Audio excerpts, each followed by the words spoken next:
Olá, sejam bem-vindos a mais uma preleção do Centro Espírita Allan Kardec de Campinas. E que a paz do Mestre Jesus esteja no coração de cada um de nós hoje, nos amparando e nos inspirando para encontrarmos a melhor maneira de conseguirmos colocar em prática os ensinamentos de Jesus contidos no seu Evangelho. E antes de nossa preleção, convidamos a todos a fazermos uma pequena prece. Jesus, querido mestre e amigo, primeiramente nós te agradecemos mais uma vez pela oportunidade de estarmos aqui hoje ouvindo um pouco mais do teu Evangelho.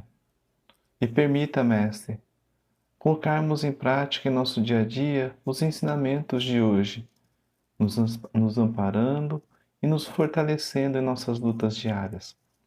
Pedimos ainda, mestre, que abençoe cada um de nós e que permita, mestre, estar sempre conosco, hoje e sempre. Graças a Deus.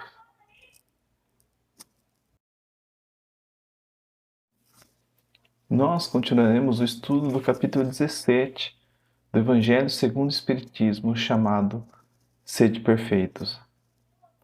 Nós vimos no estudo anterior deste capítulo como Jesus traz de forma simples quais os diversos meios que temos à nossa disposição para alcançarmos a perfeição. A perfeição relativa que permite evoluirmos como seres imortais, conquistando assim as virtudes necessárias para sermos felizes. Vimos como as práticas das leis divinas são o único meio para conquistarmos a perfeição moral.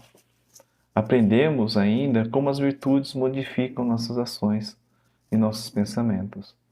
E através dos exemplos da figura do homem de bem, trazido por Allan Kardec neste capítulo do Evangelho segundo o Espiritismo, exemplos que trazem a confirmação do poder do amor através da caridade. E Jesus, o grande semeador do Evangelho, esclarece como os obstáculos materiais podem afetar nosso compromisso e nossas tarefas no bem. E será deste ponto que nós continuaremos o estudo do capítulo 17, onde Jesus nos convida a pararmos um momento e refletirmos sobre o que é o dever. Que dever é esse e qual seria a importância de compreendermos a sua essência enquanto filhos de Deus? Veremos, nas palavras de Jesus, que o dever é algo mais simples e leve do que pensamos e totalmente diferente do sentido que nós imaginamos, alterando assim nossa percepção, podendo manter uma ligação benéfica entre o dever e nossas atividades cotidianas. Como exemplificado por Jesus, que manteve-se firme em seu dever de levar a nós o entendimento sobre a vida espiritual, pois ele sabia que os deveres dos servidores fiéis a Deus se resumem na vivência de todas as virtudes morais. No Evangelho, segundo o Espiritismo, o amigo espiritual Lázaro, em mensagem de 1863 recebida em Paris, esse espírito que auxiliou na codificação espírita, com suas mensagens, nos esclarece que o dever é uma tarefa moral incumbida a nós, enquanto seres imortais, sendo um compromisso firmado primeiramente conosco e depois para com o nosso próximo. E ele ressalta ainda que se trata de uma obrigação moral. É nossa disposição em adquirir o conhecimento acerca das leis divinas, para suprir uma necessidade moral que ainda falta em nós.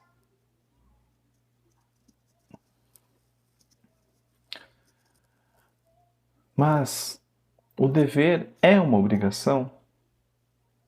O dever aqui ensinado nesse trecho do Evangelho é diferente do significado deste que nós temos de obrigação. A obrigação, ela é imposta a nós por alguém e, em muitos casos, contra a nossa vontade. Assim, o dever se torna algo desagradável. não é neste sentido que o dever moral se apega, pois se pensarmos assim, achamos que o dever é algo também imposto e penoso para nós, algo obrigado fora de nossa vontade, o que não é verdade. O dever moral vem da nossa certeza que as leis divinas estabelecem princípios de comportamento que nos levam a sermos pessoas melhores, a encontrarmos uma felicidade que não está aqui neste mundo, mas que está ao alcance de todos. É a parcela de nossa responsabilidade em que somos orientados a respeitar e promover a boa convivência entre todos, e parte, primeiramente, da nossa satisfação em ajudar, alinhada à nossa vontade verdadeira para conseguirmos extrair o melhor de nós ao fazer um ato bondoso. E para conquistarmos esse grau de entendimento sobre as conquistas das virtudes e como elas podem nos ajudar em nossa caminhada, Jesus, em todo o Evangelho, ressalta a importância sobre o amor e orienta as nossas ações para superarmos os vícios e os nossos sentimentos inferiores. Por isso, o dever está ligado diretamente aos sentimentos que cultivamos dentro de nós, os valores morais e íntimos que carregamos e como conseguimos compartilhar todos esses bons sentimentos com outras pessoas. O dever proporciona, sim, o conhecimento para sabermos em que ponto necessitamos melhorar em nossa conduta. Todos estamos aqui para aprendermos e evoluirmos até a perfeição. E este compromisso é sim difícil de ser cumprido, porque o dever se encontra na contramão das facilidades que o mundo material nos proporciona e das seduções que atrapalham nosso propósito maior. O caminho da perfeição requer abnegação em função do amor ao próximo, com o objetivo de alcançarmos nossa depuração espiritual. E isso pode ser penoso para nós, pois ainda estamos presos às influências do orgulho e do egoísmo, que fazem esquecermos nossos compromissos espirituais, determinados por Deus em suas leis. Neste caso, o livre-arbítrio é um ponto importante e de atenção para nós, pois nossas escolhas, sendo elas boas ou más, influenciarão nosso desenvolvimento moral e espiritual. É a consciência, então, que vem para nos alertar sobre a natureza de nossas escolhas, se estão condizentes ou não com o bem, porque é nela em que todos os espíritos trazem escritas as leis morais. Portanto, nós sabemos sim, quando nós ultrapassamos o limite do nosso próximo, o limite de nossas ações, pois percebemos que nossas ações e nossos atos acabam trazendo perturbação à paz e à felicidade do nosso próximo. E isso necessita ser corrigido. É um desvio no caminho da perfeição, o que leva ao sofrimento, tornando-se, assim, um aprendizado em nossa vida, para lembrarmos que em algum momento no presente ou no passado de nossa vivência espiritual, nós deixamos de exercer corretamente nosso dever moral. São estes os momentos para refletirmos e avaliarmos como estamos desenvolvendo o nosso amor, como estamos olhando o nosso próximo, como estamos fazendo o devotamento ao próximo. Estamos fazendo o melhor? Estamos amparando sem esperar nada em troca? De fazer o bem como queríamos que fosse feito a nós? Esse é o nosso dever moral. De exercer o bem, a bondade e o amor que começam a fazer sentido de um dever e não uma obrigação. Quando percebo que minhas ações me trazem a recompensa da alegria e da satisfação em ajudar. Sentimentos que preenchem nosso espírito, pois estão alinhadas ao amor e ao bem maior como Jesus nos ensinou. O homem de bem exerce seus deveres a partir de um sentimento que sai do coração, com o cumprimento de levar a cada um amparo, respeito e fé. Este estado espiritual eleva nosso pensamento às esferas superiores e traz a proteção frente às dificuldades que encontramos em nosso caminho e ilumina nossos pensamentos, fazendo com que sejamos o exemplo como Jesus foi para nós. Por isso, o dever é algo inevitável. Ele cresce em nós conforme nós desenvolvemos nossa moral.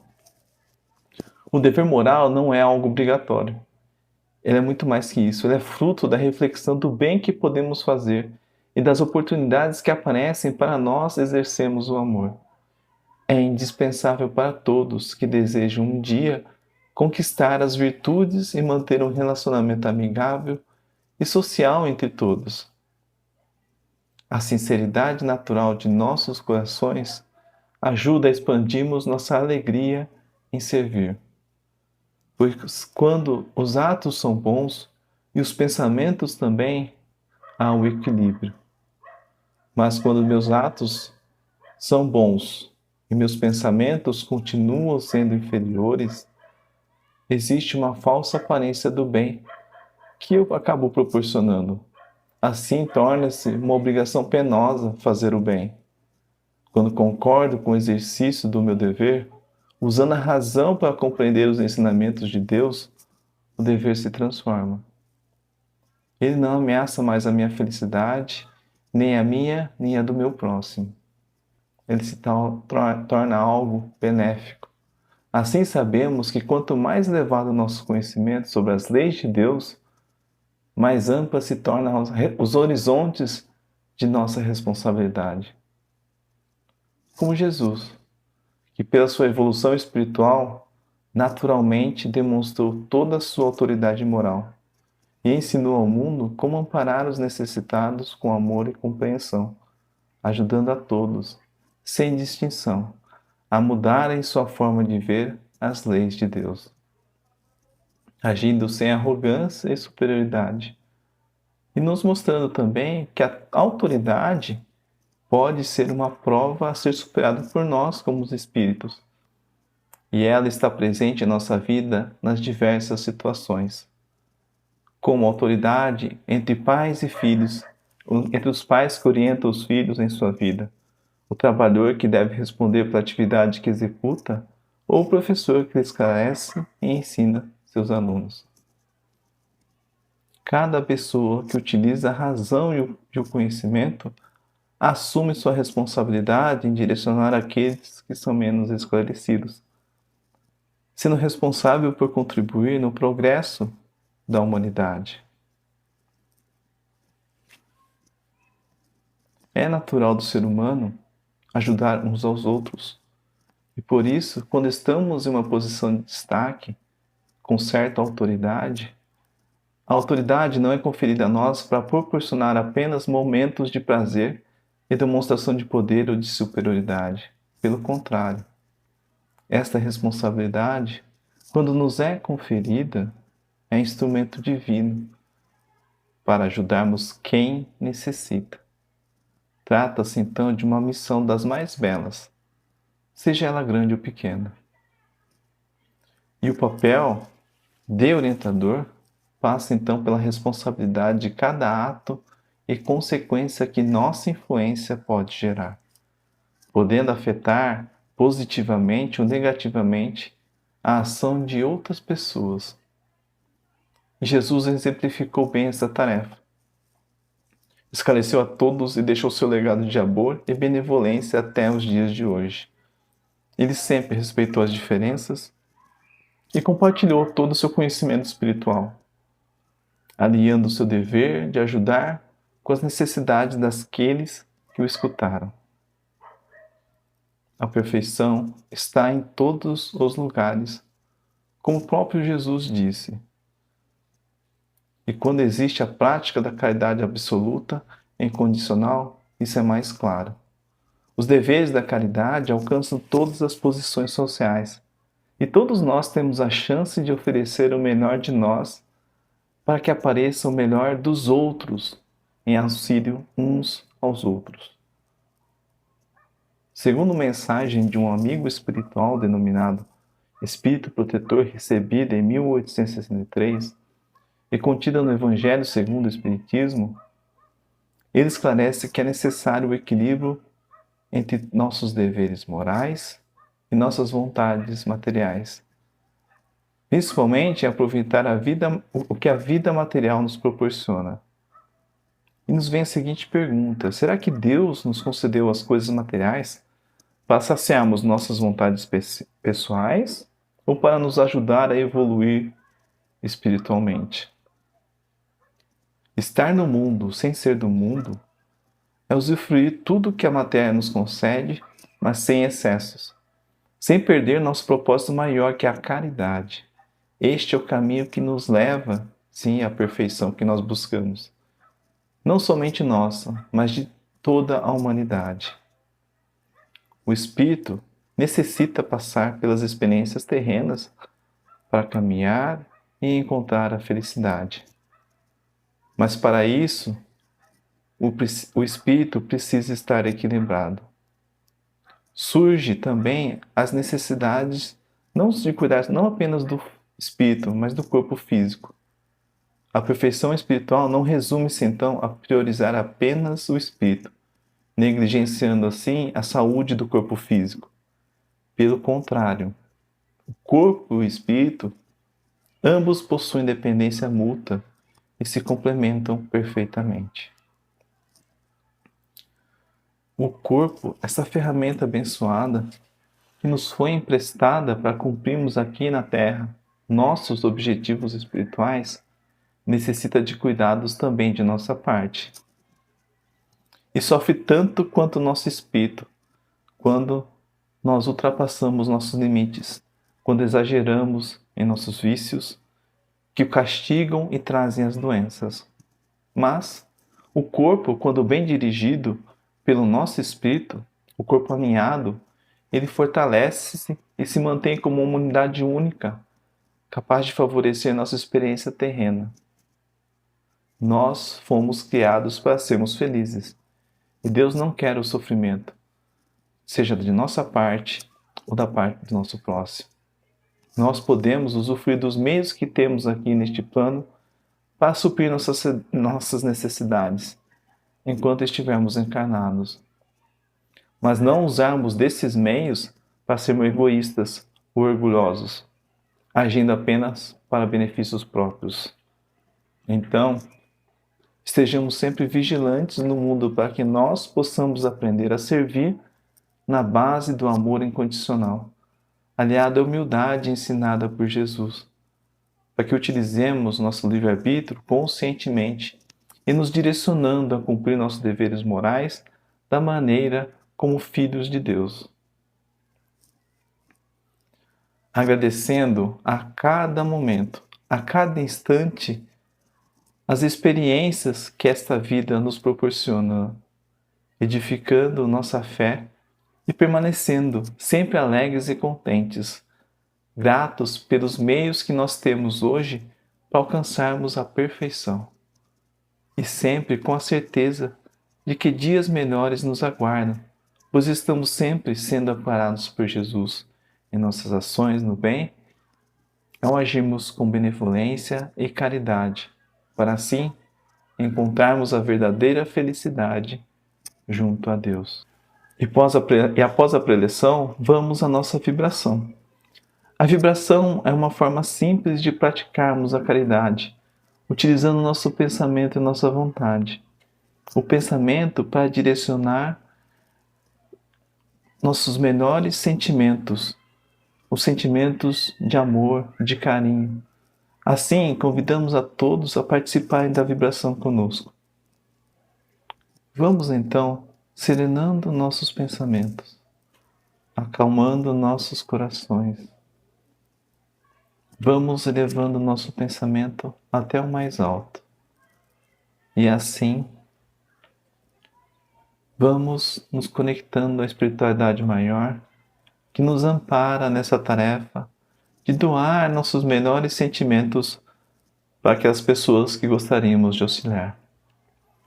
E primeiramente, vamos vibrar por todos os nossos familiares, a cada um que convive conosco em nossas casas, em nossos lares, são parentes ou não, mas que dividem esse ambiente tão harmonioso, tão íntimo. Então, com toda a nossa vontade, vamos desejar para que haja paz e harmonia a todos que convivem conosco em nossas casas e em nossos lares.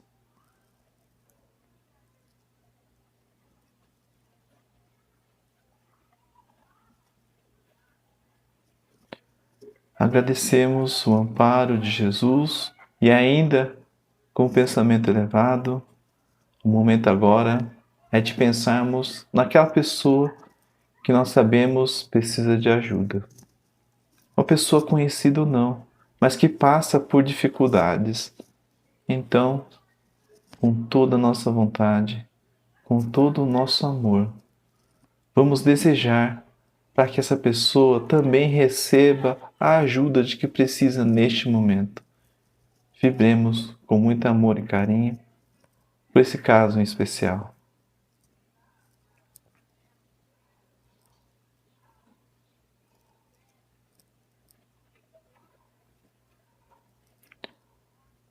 Agradecemos a Jesus por todo o amparo e também a espiritualidade amiga por todo o fortalecimento, todo o amparo que nos deste nesta preleção.